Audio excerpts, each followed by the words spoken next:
Hey, Miss Kim. Hey, you. God, here we are at last. I know technology beat us a few times, but I'm excited that we're here because I really wanted to have a chat to you about you and some of your stuff that you do in the world, because it's just so damn cool. And some people may not know who the amazing Kim Morrison is. So can I just do my version of a bit of an intro on you first? Go on. I heard about you originally when I was in New Zealand about 20 years ago, and my gorgeous friend Faye Blomquist, who we both know, a aromatherapist, she was selling your book like chocolate for women. And I went, who's this girl? And I was like, wow. And I was like, wow, for years. And then eventually we crossed paths at an aromatherapy conference. It was like, oh, wow, she's even cooler in real life. So I was a fan of yours before I met you, kind of thing, but you've got an amazing backstory. And you're like so many of us prackies, you've trained in every modality. I love that you're not just the physical ones, but the emotional and spiritual healing ones as well. So I love so much about, for that. But I also love that one of your claims to fame is that you were the first female to run sub 100 miles, sub 24 hours. Like, that's crazy cool. And Cliffy Young, the Cliffy Shuffle, was one of your mentors. I want to talk into a bit about that in a sec. But what I'd love people to get is that you are just the most beautiful heart on legs, but you're also a ball breaker. You don't take people's bullshit. I love that you call people on their stuff, but you do it with such heart. It's divine. So I don't know how. Anyway, I fucking love you. That's a story. It's true. And I'm so excited I get to talk to you today. So thank you and welcome. Oh, look, thank you. And same. Everything you just said is a reflection right back on my thoughts and feelings around you. And, I think it's such a beautiful thing that the love that we have for each other came through a mutual love of working with plants and understanding their incredible healing ability and what they can do on a mental, emotional, and physical level, and throw on spiritual as well. So I don't know. I feel very privileged to be in the same space as you. I've also followed you from afar, and I really freaking dig you too. So it's nice to be here. Well, let's play. So we are both aromatherapists, and you're 28. You play in the aromatherapy world very much, but you've evolved so much nowadays into your self-love book and the art of self-love and your self-love podcast. So we'll go there. We can start there. Why don't we start there? And then we'll talk about mindset and stuff. I really want to talk with you about that. So tell me, what are you doing right now? How did you evolve from oils to self-love? Although the chocolate book was very much like a self-love book too. Yeah, it's a funny old thing, isn't it, when you start looking back on what you've done? And it's kind of nice to go through the process, because it's not often we actually reflect on where we've come from and what we've done. But my initial introduction to essential oils was back in the 80s with the amazing Judith White and Karen Downs, where they started up in Essence. And for many of us, that seemed to be the platform of bringing Robert Tisserand with Anthony Robbins into one showcase. And I think they did it really, really well. And I remember sitting there thinking, I want what they've got. And so I was drawn to their workshops, and then ended up studying and becoming an aromatherapist in 1991. Graduated on the 14th of February, which I always think is cute because it was Valentine's Day. And just always think that, there's this, I have a real love of oils. But I think the girls really taught me. I was chosen as one of their presenters. And so they taught me a lot from a foundation stage, the Tony Robbins approach to life, the understanding the science with people like Tisserand and also Salvatore, and just really getting to have an appreciation of what this incredible modality was about. I mean, back then people took the piss out of us, the smelly therapy, what is it? But I have to say to you, it wasn't mainstream in those days, was it, when we started? No. And I do recall Lady Diana saying something about essential oils in the late 80s. And I thought, well, there you go. She's saying it. So, but one of the things that I had to do during that process of getting up my log hours for my sports therapy, and I was using oils and all sorts of things, I was experimenting with them with different athletes, from football through to ballet, cycling through to running, is I thought the quickest way to get my hours up was to go to an ultra marathon event. These crazy people that run for 24 hours, 48 hours or 6 days. And so I turned up at this race, and I was assigned to a guy called Cliff Young. Oh, you were actually put to Cliffy. Yeah, so I was signed up to Cliffy. He apparently liked the blondes. So here was the 68-year-old potato farmer shuffling around a 400-meter track, and I found him very interesting. And I'd watched the footage of him finishing the Sydney to Melbourne race, where he beat every other team member. That. Same. And one of the things that he said on there or he might have said it afterwards, or it was just around that time. I heard him say, you know, someone asked him, Cliffy, why didn't you stop and stay in hotels? And he looked up at the camera and went, oh, I actually didn't realize I could. And I in that remember moment, that. and in that moment, I remember thinking, imagine if we didn't know what we didn't know. Like, imagine if we did things because we didn't know anything else other than to just do it. And that probably sparked my curiosity around mindset. And so while I was looking after him in this race, he did come up to me. He came into what we call the pit stop tent, and I was massaging him, getting him food and whatnot. And he goes, oh, what do you think of ultras? And I said, and I was too cold, too tired, and too pissed off about being there to even be polite. And I said, I think it's the most stupid thing in the universe. Why would anyone want to run around a 400-meter track for 24 hours? I just think it's stupid. And he just looked up at me and he goes, yeah, well, rather than think like that, why don't you put your name down and run one, and then you'll find out. And I thought, yeah, good idea. I'd much rather run one than watch one. Don't ask. So I went over to the over to the lap scoring tent, and I said, when's the next race? And they said it was in a couple of months, and it was a 12-hour race down in Coburg or Colac. I can't remember now. But anyway, so I signed up. I'd never run beyond 10Ks. I was going to say, were you a runner? No, I was a netballer. I wanted to play. Love it. Wanted to play netball for New Zealand, and the longest run I'd ever been on was 10Ks. But you know, I was 20, 21. I didn't know what I didn't know. I ran 12 hours. It looked easy. It looked easy watching these guys run around a 400-meter track. They weren't running fast. It just looked easy to me. Yeah. So anyway, I, line up there, never ran past 10Ks in my life. And there I am at the beginning of this race. Now, Cliffy had already recovered from this previous race, and he was also in this 12-hour race as a warm up to the Victorian Championships. And he came up to me and he said, look, I've only got one piece of advice for you. It's 90% mental and 10% physical. And I went, yeah, got it. And I didn't even know what he meant. I just ran from bloody Sydney to Melbourne. So exactly. So anyway, I headed off. I had my oils, had my things, didn't realize why people had put plasters on nipples, why they had different size shoes and all this sort of thing. And it wasn't until 4 hours into the race, I'd gone through the marathon, took my top off because it was so bloody cold down there, but I took my top off and I had blood. And then I realized how sore my chest was, that the chafing, obviously he didn't have the right bra on. Oh, such a novice. Also didn't have bigger shoes. So all my toenails started, really, oh God, it was so sore. Anyway, I quit that race so many times. I wanted to quit so many times. And Cliffy just kept coming into the pit stop tent, tapping his head and tapping his heart, like, it's all in the mind. And then I just I kept whinging, kept complaining. And he just kept saying, every whinge you make, put another couple of steps into it. So it was like, yeah, rather than sit still, at least keep moving forward. And then the guy that was coaching me kind of turned around and said, well, do you want DNF next to your name, which is did not finish? And I guess that was a real catapult for me, because I hate not finishing something. If you're going to do it well. And if you're not going to do it well, stop complaining. So I took a bit of my own advice, took a can of Harden Up, and then just started jogging and walking and jogging and walking. And then eventually, as the last couple of hours of that race was coming up, I found this energy I didn't realize I had. And anyway, the last lap, as they announced the gong's about to go off for the 12 hours, someone follows you with a sandbag, they put it down, and then they measure that last lap. Anyway, it turns out I won that race. So I won it by running 95.4 Ks. And as they gave me my trophy, I hobbled up to get my trophy, and I was You won the whole 12-hour race. Yeah, so that was kind of cool. And as they gave me my trophy, they said to me, you've won a place to represent Victoria in the 24-hour championships.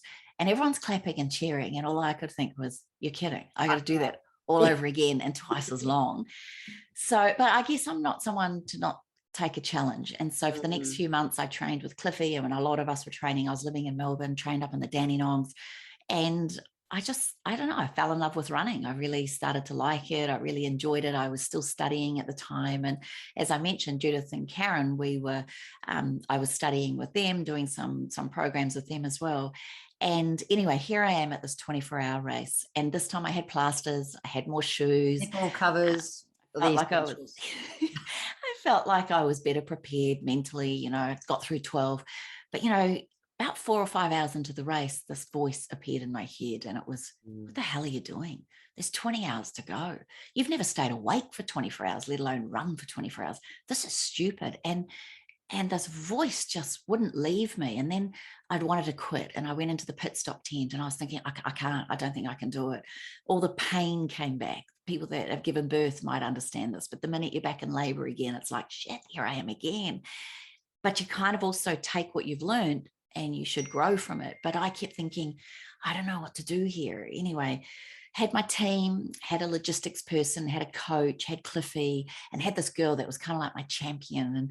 And, she kept calling me Pookie. She was so cute. She called me Pookie. Pookie was just kind of this nickname. But I can tell you, after 12 hours being called Pookie, it started to feel like Chinese tap torture.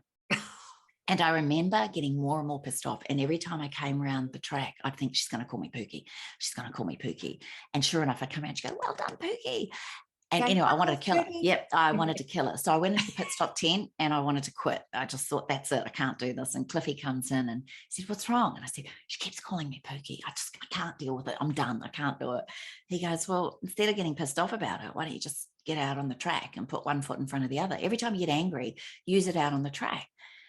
And I guess looking back, everything he had to say was so simple, but it was so profound.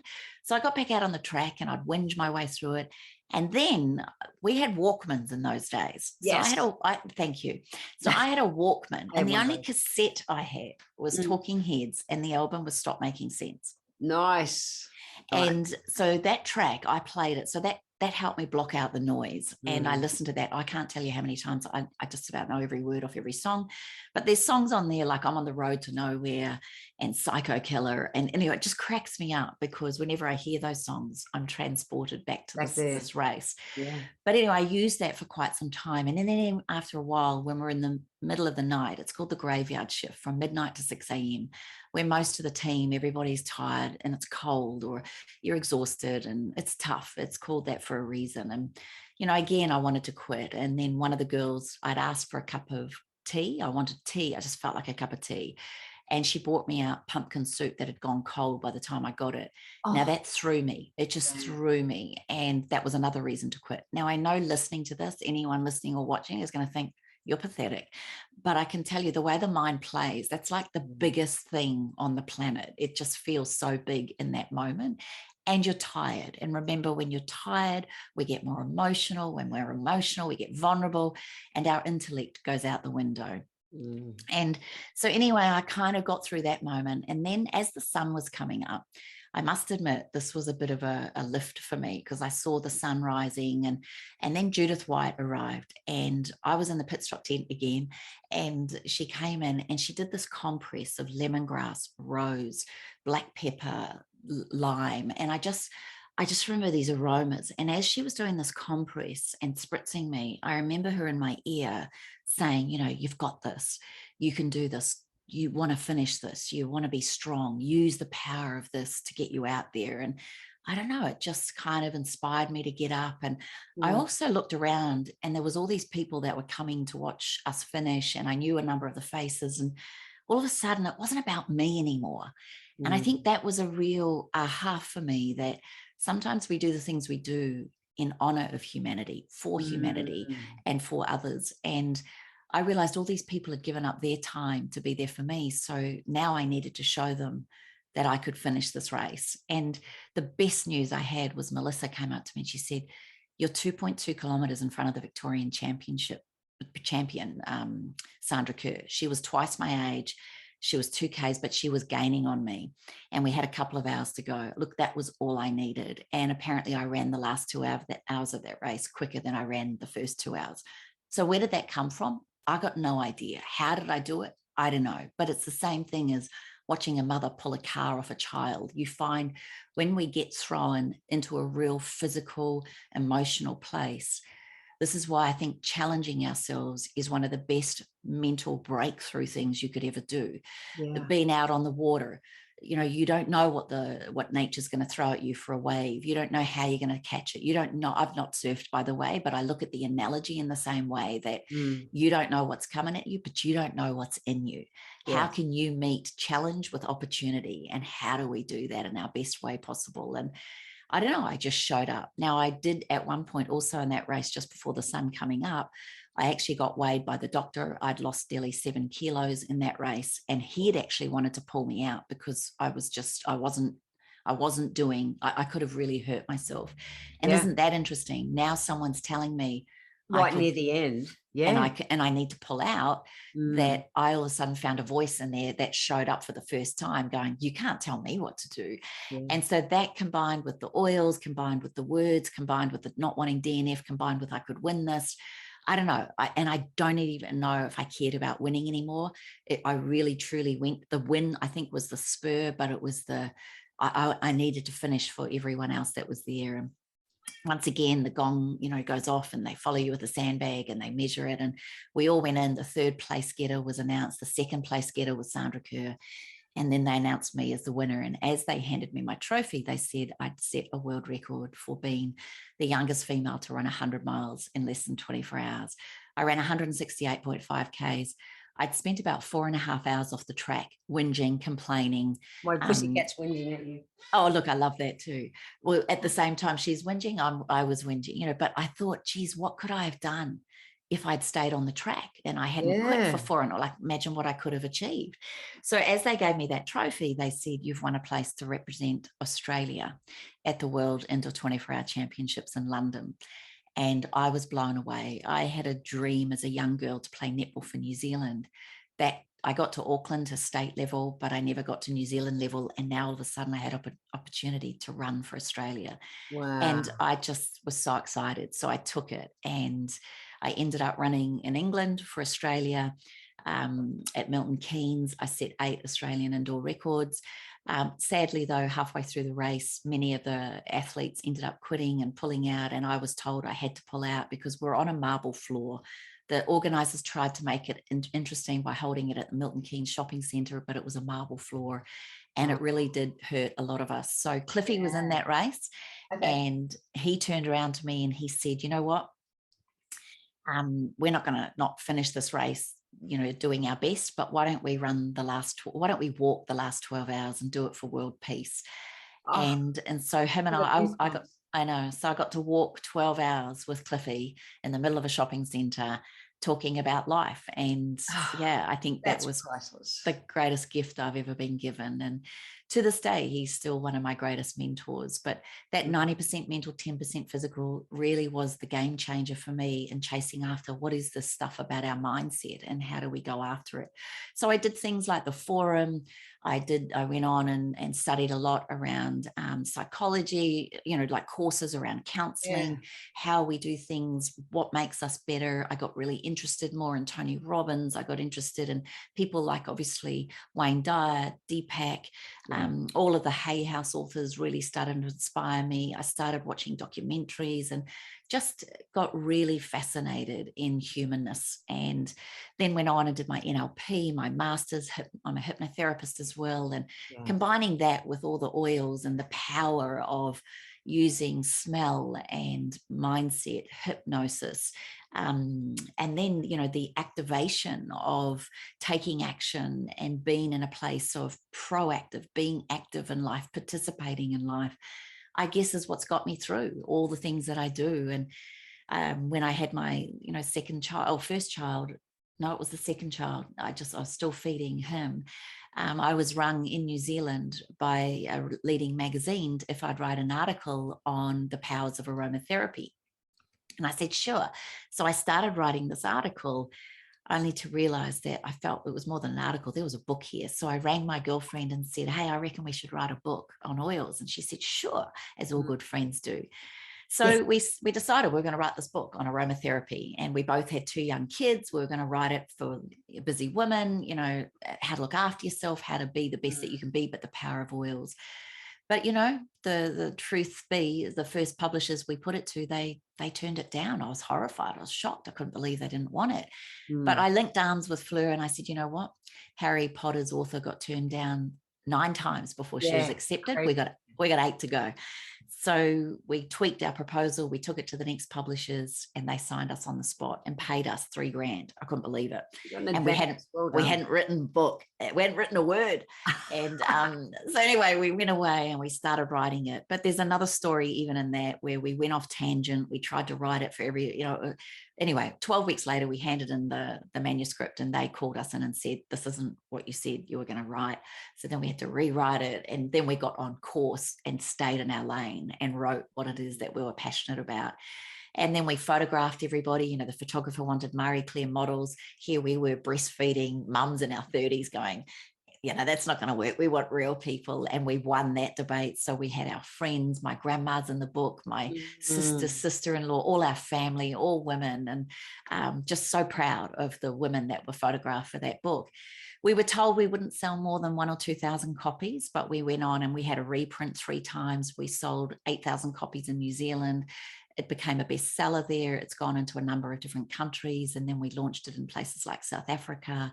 And then our publishers said, bring out another book. So the next book was like Chocolate for Women. The next one was Like an Apple a Day, our love of, you know, the inside and outside story and the mindset. Third book was About Face, where we combined that with our love of a company in New Zealand called Living Nature, which was a beautiful skincare company. So we wrote that. And then we moved to Australia, and that's when we decided to relaunch Like Chocolate for Women and combine all 3 books. And we self-published this one, and we did a beautiful job of that. And then that led me where I hadn't written a book for a long time. I thought my marriage was over at one point, went through many tough challenges with launching my business. And then I thought I was going to have to close the doors. Look, it was just huge. When I launched 28 Essentials, you know, it was an aromatherapy company. I thought my goal was to be the largest aromatherapy company in the Southern Hemisphere. That was my goal, and my business plan was all pivoting on that. No one told me about doTERRA. No one talked to me about, you know, the powers of young living and all of those companies. And so very naively, I kind of thought, oh, you know, wow. But then I, again, was called to go back to my core, my values. And that's when I realized my mission wasn't to be the largest aromatherapy company. It was to help one woman at a time realize her own innate healing power to govern and look after her body and her family's bodies just by being her, using her own wisdom, and to tap back into that. And so that's why I do what I do. And I guess the art of self-love was born out of my beautiful son. He got kicked out of school. He was going through really tough times. My daughter had broken her back, and she was struggling with her back with when she was wanting to be a top dancer and travel the world being a ballerina and a professional dancer. And I looked at how, you know, how do you keep getting through tough times? My marriage, as I said, had been on the rocks. My husband had lost himself in a world of depression, alcohol, and drugs. He allows me to tell this story because he had lost his sister to suicide. And, you know, there's many reasons why we do what we do. But as my counselor said to me, a beautiful 91-year-old French psychotherapist and spiritualist said, you know, there's many reasons, my love. She was French. Many reasons, but no excuse. And that really got me into then researching, why do we go through tough times? Why is life challenging for so many people and all the time, and it's at us, and it could be little taps, can be big whacks, or as I like to say, it can be bloody big Macs. Big Mac trucks can wipe us off our feet. And so that's where I wrote the 6-step process to falling in love with ourselves and staying true to ourselves and loving ourselves, warts and all. And that's when the art of self-love was born. So cool. I was actually just talking to a girlfriend when we got out of surfing this morning about how some days, like I just wake up and I think, come on, universe, give me one day without a little whack. Or it whacked me in the surf this morning. I got cocky and then face planted, and I went, got that. Thanks, universe. All good. But it's like, some days, come on, give me a break. Come on. Literally, give me the but break. We're not meant to. Give me the break. Yeah, we're not meant to. That's all the part of that we're put in these situations, how we grow. But I love that we're in control. We can't control everyone else or anything. And the same as there's a lot of things that are stressing people out at the moment in this world, but we're in control of how we respond to stuff. And that's why I wanted to ask you about that 90% mental, your experience with Cliff. Like, that's what we can control. I think you're right. I think ourselves physically and emotionally, and then what we get out of life.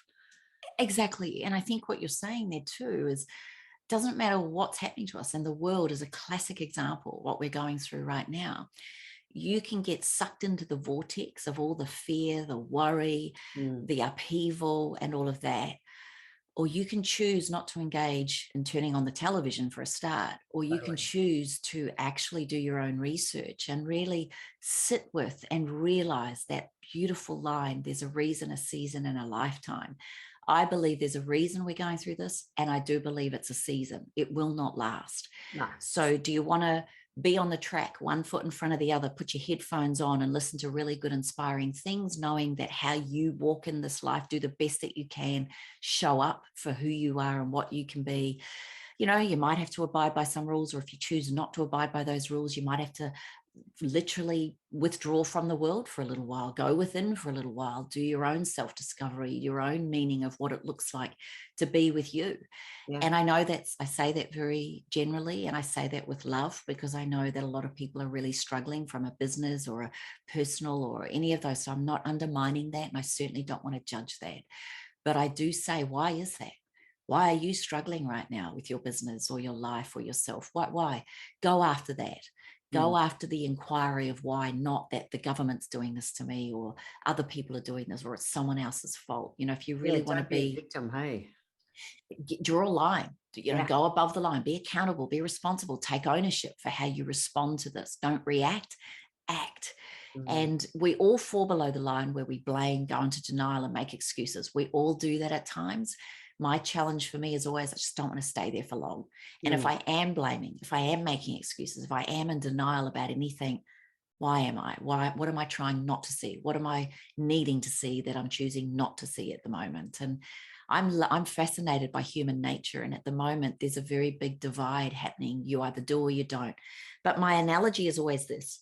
If this is the stick of greater good, greater health, then in fact, we're all here. We all, no matter what your beliefs are, we're all a part of the stick. We all want the greater good and great health for everybody. Yeah. Whether you choose to wear a mask or not a mask, vaccinate, not vaccinate, hibernate or get out there, protest or not protest, whatever it is, you got to remember we're all still on the same stick. It's just to what degree do you want to be on that stick?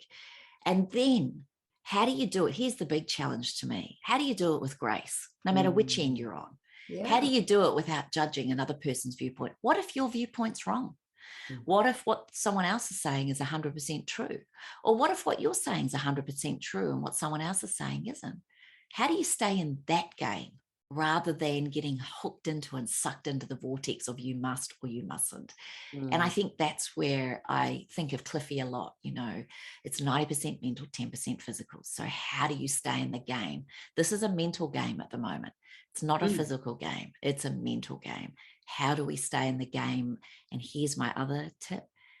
Every time I put my glasses on, or if you don't wear glasses, how do we put a lens of love on? Because there's only two emotions really in the world, love and fear. Yes. And every time I feel myself getting drawn into it, which happens, I get frightened, or someone else, another law comes in or another rule, or my husband's overseas at the moment, and is he going to be allowed back in? Like, there's lots of things we can worry about, my business, my kids who live away from me, and all of that. I can't see my family in New Zealand. I can't see my family in New South Wales.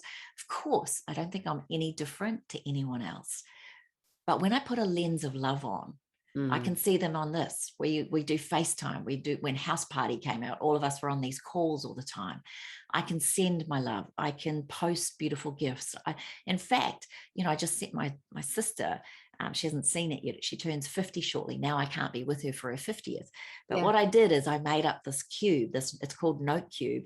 And I wrote 50 quotes about her and put a photo on every one of those cubes. So that now, so gorgeous. So when now would I have thought about that if I was going to her 50th? Maybe not, because I would have been showing up. So and what a gift for the rest of her life for her to have that to play with. I hope she loves it. I so love it.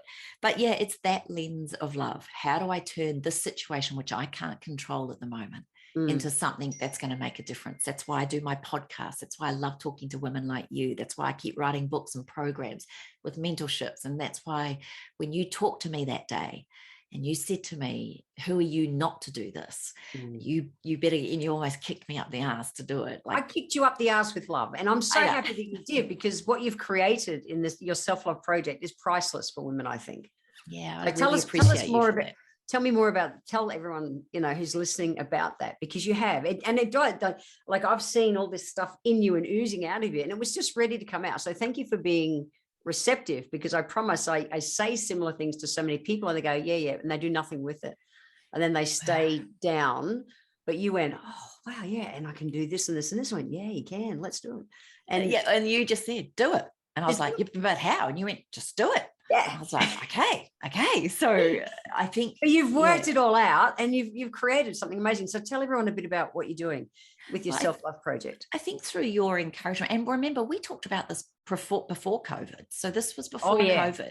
So you were really pushing me. So there's, some people would say, when people say you're lucky, I've never forgotten one of my mentors saying, there's no luck. It's when your preparation meets opportunity, that is luck. So be prepared for something. And then when you gently kicked me up the butt and with love, but said, who are you not to do this? I say that all the time, that, I call you one of my mentors. One of my mentors said, who are you not to do this? So it's true. Who are you not to share who you are or what you do? But what I wanted was to create a hub around learning the power of self-love, because most people, maybe women in particular, if I asked everyone to take their clothes off, stand naked in front of a mirror, I get this reaction in all audiences like, ooh, yuck, no, why? And I'm like, wow, we really degrade ourselves. Is that because of social media and the media itself, where we see, images that are, hijacked and manipulated and coerced into looking to something? Even I've heard people like Cindy Crawford say, that doesn't look like Cindy Crawford, So if a model can't look like a model, then who the hell are we to look like ourselves? So I think that's been my push from 2000, right when I started my journey of writing books and about women's health and wellness and self-love, has always been probably my own journey in keeping myself accountable. And by me putting myself out there, I have to walk my talk. I can't tell you to do something and not do it for myself. So you always do. That's something I love about you, because there are people who fly the flag and go, oh, I'm this and I'm this and this, and they, no, you're bloody not. Do. But I think you've always said to me, it's, it shows. You can't. It does. It oozes out of you. You might get away with not being integral to start with, or you might not do something with authenticity, but my God, it shows up. It'll reveal. It does reveal itself. So yeah, I created this program, which was just an opportunity for women to come in, and, there's usually 4 weeks in a month. So every week, first week is a Q&A. So you get to have me live for a Q&A. Any question you want, I'll answer it from all of my knowledge and what I'm learning and growing with, and I'll answer those questions. And then sometimes I even do integration work. If someone needs something, and I'll do a shift with them, or I'll do some of my therapy work, I'll do it as a live in that group. The second week is a love seat, where I interview someone exactly like this, and they get to see that person live. It's only for them in that group, and that person talks from their space and heart about who they are and what they have to offer. And it's just beautiful. And then the third week is a masterclass. That could be me teaching something about oils or values, or around how to write a book or whatever. Or I'll have a guest in there doing a masterclass, which is unbelievable when we get to learn from others. And then the final week is a champion challenge. So we cheer on the people that are doing things well, and then we help the people that are having a challenge. And then I also set a challenge for the following month. So this month's challenge is tell your story. So they've got a template in the group, and now everyone's writing their story. And because I believe everyone has a story, I want to share that in our group, and then so that we get to know each other more. So it's very personal. And if there's a fifth week in the month, we have a week off, or you get to go back and look at some of the other things in the members portal. And, I wanted to do this because I know to have one-on-ones with me is way more expensive, or more of an investment, and not everybody has that available. So this was at a 40. You've only got such limited amounts. We have such limited amount of time that we can do one-on-ones, and that's why this group setting is so perfect for your people. Yeah, and I wanted to make it accessible, and it's $47 a month, and you get me 4 times a month with extraordinary guests, amazing classes, people, and constantly showing up to do the work. And I just freaking love it. There's about 100 women in there at the moment. My goal is to get to 1,000, because I really do believe that ripples out. If I can help one woman in there realize her own innate wisdom, her own inner resources, her own ability to get through tough times, then her family is going to be happier, and her employers or employees are going to be happier. And then that ripples into the community. And I don't know, I just think, I don't have to be the biggest or the best at anything. I just have to keep showing up for my tribe and inviting amazing women like you in there. They get to find out what you do and who you are. And man, I love it. And my podcast, I get to share. And like you, I don't know, I just love showing off the people that I know. I love to showcase them and see what's out there. So if I don't resonate with everybody, you might resonate with someone that I introduce you to, or someone that you hear, or, you know, if I'm not your person, someone else will be. And probably that's something else I've learned around self-love, is realizing I'm not the go-to person for everybody, and that's okay. I was just going to say, so sometimes I can say something to someone and you will say exactly the same thing. They need to hear the same thing multiple times, but they also need to hear it from another person. And so when you're working with, you know, like-minded people, and we're very like-minded, but we also have our own life experiences and things that we bring to the table. So we can say the same, deliver the same kind of message, and they'll hear it differently. And I love that. And that's why it's so important that we collaborate together to help each other help more. That, you know, we can, what's that saying, that you can walk so far in your own shoes, but you can go so much further, you know, I don't know. Or look at it from an oils point of view, and even from our love of oils, synergy, like, you know, synergy, the power of one with one is not two, it's power of 9. It multiplies more and more and more. So absolutely. I agree. Yeah, there's so much in it. And I love that technology, because like I used to travel the world and used to pre-pandemic travel and do all my teaching around the world. And the reality is that that's changed, and that's changed for, I think, still a long way to come. Yes. And so thankful for technology, because, and I remember saying it to you that day, you know, it was pre any of this happening, but I think there could be a woman in the back of Russia or somewhere who never would have seen you face to face, but she can find your podcast, she can find your course, and you could have the most amazing impact on her and her community because you got your message out there. And that's why I'm so keen, the same as you are, it's so keen to get people to get their wisdom out there, because we don't know where and how it's going to land, and what's possible is beautiful. It really, I think it's just so amazing. And we couldn't have done that in a world before we had this technology. And even the pandemic, so many of us pivoted in this, you know, totally. This so-called big adjustment, you know, we've all had to go online, and you know what, I've really tried to look at all the positives. I've loved being at home more and not getting on a plane and racing around the world and around the country. I've really enjoyed the more quieter and more ability. I can do more by not having to spend so much time traveling. I do miss traveling, certainly miss France and places like that. But, you know, I do believe we'll get back there. It's just a season, and we will get through this. And you might love this. There's a thing called the Law of Procession. It was Buckminster Fuller who created this analogy, and I really love it. So there is a law called the Law of Procession, where anything at cause has a 90-degree effect. So the way the sun rotates and the way the Earth axis moves, there's always a 90-degree level of effect at another angle. Or another way of saying it, the bee gets up every morning. Yes. And if I ask audiences or people, you know, what does the bee wake up to do? And most of them will say to go and collect pollen. And you've got to think about this. Does the bee really wake up and go, must go cover my legs in pollen? No, the bee actually wakes up each day and goes, got to find nectar, got to bring nectar back to the hive. And so his cause is to go, or his or her cause is to go out and get nectar at a 90-degree angle, at an effect, the processional effect, is as he or she is doing that, their little legs are collecting all this pollen and then cross-pollinating. Without the bee, so that we can live. Without the bee, I've heard it, I don't know how true it is, but within 4 years without the bee, we may not be here. Yeah. And so I always ask the question, you know, what is your law of procession? What is the thing you're doing? I bet you don't realize that from your podcast, there have been people that have said to me, oh my gosh, I so freaking love her. I now follow her, and I bought her book. Now, you may not know that. And that's the 90-degree procession. You don't know that what that one podcast we did, the amount of people it affected, because unless someone tells us, we don't know. But rest assured, like dropping a stone in a pond, that ripple is happening. So we might drop the stone, but that impact ripples out. And that's why I say to people, no matter what you're feeling, no matter how challenged you feel, no matter how frightened you feel, no matter what you're thinking and what people are saying, show up, keep being the best version of you. Try and eliminate the noise, put the Walkman on, listen to Talking Heads, you know, do something like that. But or focus. Here's the other thing, focus on what you do want, not what you don't want. that is a real powerful mindset shift in itself. If you want greater good, greater health, focus. What can I do to be in better health and take better care of me and my family? Not, I have to wait for the government to tell me what I need to do.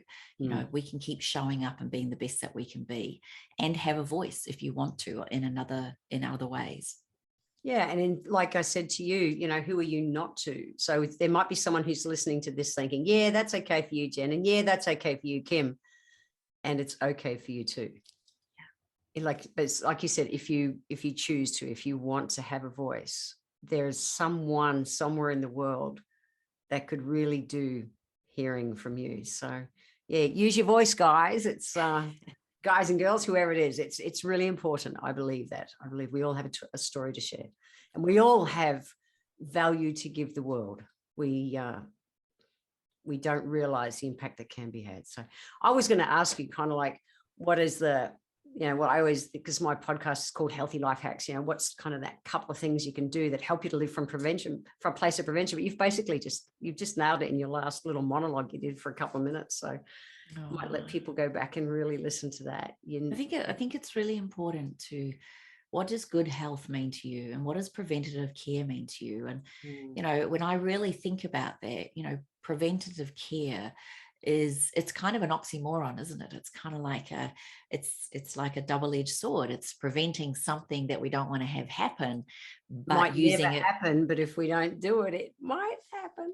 And that's why the care, which is why I love the idea of self-care and preventative care and loving care, is actually using that in a powerful way. So focusing again on what we want. And, you know, I think your knowledge as a naturopath and aromatherapist and herbalist and all the things that you do, it reminds us daily that, you know, if there was one power in behind all of this, I truly believe Mother Nature is the one. She's our silent partner. Look at her for her wisdom, her innate intelligence, her ability to guide us.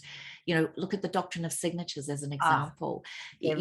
Your book was my biggest aha around that, you know, plants and fruits and vegetables are talking to us. They're trying to tell us all the time what the go is, but we live in this logical world and we just won't listen. So many people don't listen to it, but it's there. I know, it's so powerful and profound. And then, yeah, sure, add in the science, add in the values. But the one thing I'll say about science and what I'm learning, and I'm not knocking this, and you could say you're not a scientist, so therefore what would you know? But I truly believe, I wrote a quote down, what you perceive is what you will believe. So if you perceive a certain thing, you will find science to prove that.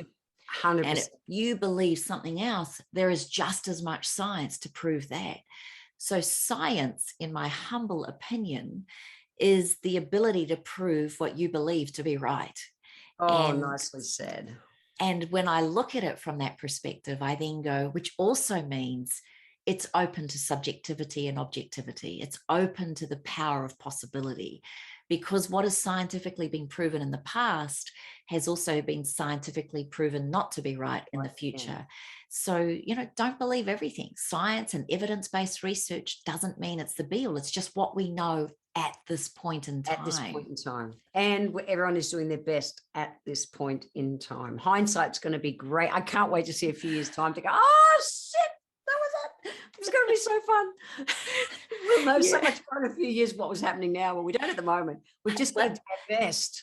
Yeah, do our best. Be gentle with ourselves in the process. Like, come from love for each other.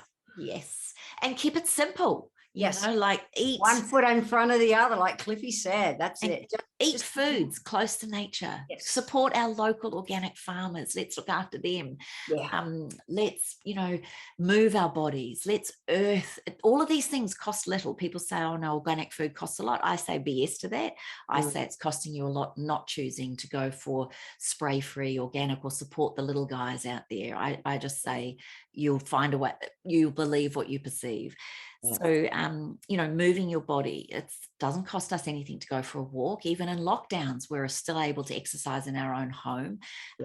You're still able to use yourself, your power, and your ability to move. I didn't watch the whole thing, be like watching a 24-hour race, but I watched someone do a marathon in their room, in their hotel room. Whoa. They spent hours doing a marathon in their room. I thought, geez, that's bloody gutsy. And wow, that would be a mindset shift, wouldn't it? So with not mindset, impossible. it is possible. And that's the thing, I believe everything is possible. So I find the science and evidence to support that. And so I only attract all the good shit in my life. but I'm really conscious of, mindset is everything. And I'm so aware of and I've never consciously fed my brain as much good stuff as I am nowadays. Through all of my life, through 30 odd years of doing this kind of thing, I've always listened to podcasts and read books and done all that stuff. And right now, every spare moment, I've got something good coming in because I want to stay in that flow. And find Kim's podcast. It's called The Self-Love Podcast. And it's the Self-Love Podcast. And it's on every cool platform. Find Kim's books. How else can people find you, Kim? Because you just put out such good content. Where's the best place for people to follow you? Well, the best thing, there's kimmorrison.com. That's pretty easy. kimmorrison.com. You'll see my programs and my education things in there. My books are available on all platforms. And if you're not sick of me now, you can hear it on Audible or audio books. You can also follow my beautiful business, 28.com, the word 20 and the number 8.com. That's where I have all my amazing products that I feel so proud of and so stunning essential oils, guys. If you're into oils, track down Kim's products. They're awesome. Oh, you're amazing. Thank you. And it's thanks to women like you that have inspired me to keep sharing that and to keep looking for the best, most organic products that I can. And I just feel very lucky that you and I came through an era of time where we grew up with aromatherapy. I feel, back in the 80s when it was so new, and now everybody's talking about it. It's like the light has been shown on an industry we've believed in for decades. So cool. I'm proud of us. I am proud of us too. And if you told me back in the 80s that I'd be doing and where I am today, I never would have believed. I couldn't visualize where it was, but it's led me to the most beautiful doors. And the people I've met along the way it's been the coolest career and journey. And I'm so thankful for it. And I'm so thankful for you. And thank you so much for your time this morning. And guys, go back and listen to this again, because Kim dropped so many pearls in that life is simple. It's only when we stray off away from nature that we catch ourselves up. And I agree. Everything is love or fear. Choose love. Oh, so love you. Thank you so much. And I want to say, I'm going to take the opportunity on your podcast to say you are a gift to us all, and the work and the guests and all the things that you offer on there gives so much pleasure and insight and power and education to those of us that really do love your values and you speak your truth. And I want to thank you for kicking me up the butt, for championing all of us, and for also being the greatest example you could be. So right back at you. Love you, lady. Thank you. Thank you.